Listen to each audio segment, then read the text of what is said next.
My name is Roger Wolfson. I'm a showrunner. I write TV shows and movies and speeches. Well, if you ask me the question, what does a writer do? The easy answer is a writer writes. Now, but to me, that's kind of obviously overly simplistic. To me, the job of a writer is to come up with something important to say, and to come up with a way to say it that's creative and passionate and inventive and modern and cutting edge and most of all, emotional. The exciting thing about being a writer is you're never working alone. You're always working with a group of people. A TV showrunner actually has 300 or more people working for them. They've got other writers, usually a small slate between 6 and 12. They've got directors who come in every week to do a new show. They've got set designers and set dressers and prop masters and of course actors. And they've got grips and they've got first ADs and they've got a whole slate of people. It's very much like being a conductor of an orchestra, where you're surrounded by people at the very top of their game, at their creative best, who are all adding to your understanding of the situation, helping you tell their story, your story, and bringing their own unique perspectives to it.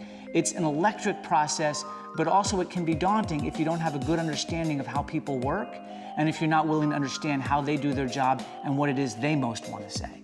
To me, one of the things that people don't understand about writing and don't know about it right off the bat is that everybody should do it. Writing really just means expressing a thought. And in fact, there's a great quote, I think it's by Oliver Wendell Holmes, who was a jurist and a Supreme Court member. He said, "Words are the skin of a living thought." Everyone needs to write. Everyone has a story inside of them. Everybody has expression that they need to release. And I think that the biggest secret about writing is that everybody needs to participate in it. One thing that writers, anybody approaching the craft, needs to understand fully is that it's not about getting the exact right words or even the right stories sometimes. It's about getting the right emotion. So your left brain and your right brain are both very active in the process of writing, but they both serve a very different purpose. Your left brain is your logic and your structure and your organization. It's also, however, your editor and your critic. Your right brain, however, is the source of your genius. Your right brain is your heart and your soul and your visual cortex. Your right brain is your imagination. So you really want to make sure that you're following the lead of your right brain. What is the emotion you want to get across? What is the import of the work? What is the inspiration of the thing that you're trying to say? And then after that, let your left brain get involved and start building it and changing it and altering it so that it works best. But use the sides of your brain separately.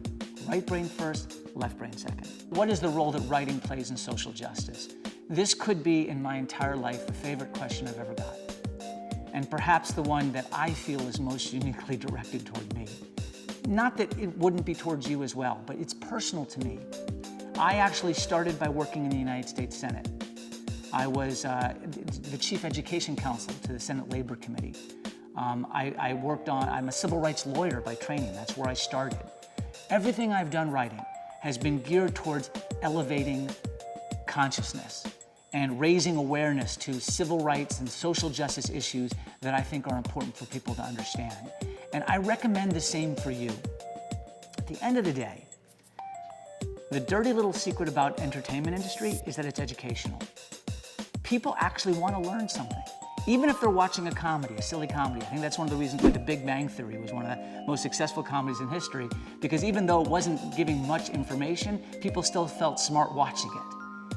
If you enter your field of writing, even if you're just doing a minute now and maybe never doing it again, or hopefully if you end up thinking about it as a career path, don't lose sight of what matters to you and what you really want to say and what's important to you and what you know that I, Roger, don't know. What your audience doesn't know. Tell me about that. Give it to me. It's generous, it's creative, it's elevatory, and it's important. So if you're starting with a story and you're not sure what to do next, what I would recommend is figure out first and foremost, why does this story matter to you? Why is it important to you? What emotional chord does it strike? Why is it important for you to say it? And until you really have a handle on that, don't start writing. Because if you don't have an emotional experience in the process of your writing process, if you don't dig into something that needs inside you to be said, you can't create an emotional experience in your audience. You are about to embark on your journey to becoming filmmakers in the style and with the purpose of social justice. What's the first thing that you want to do? Okay, the first thing that you want to do, I'll just share my own process. The first thing you want to do is meditate and pray. That's what I do. Now, I don't know what your religion is, I don't know what your background is, but if you take a moment, light a candle, take some deep breaths, invite the muse into your space, whatever the language is that you want to speak about it, take a second to center yourself. The calmer you are, the more pure your thoughts are, the more the idea and the important idea can emerge from your right brain. The second thing that you want to do is the second thing that you don't want to do is don't think about what is going to please your teacher or your friends or what whoever gave you the assignment is looking for you to do. Don't even think about that. Once you're centered, once you're calm, think about what upsets you the most in your community or what inspires you the most in your community.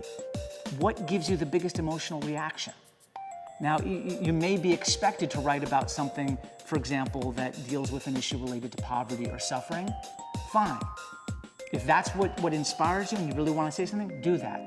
But if you're also feeling like you have a big emotional reaction because something wonderful that's happening, go in that direction too. The point is, what really gins you up? What gives you something to think about and gives you energy and gives you a big emotional punch?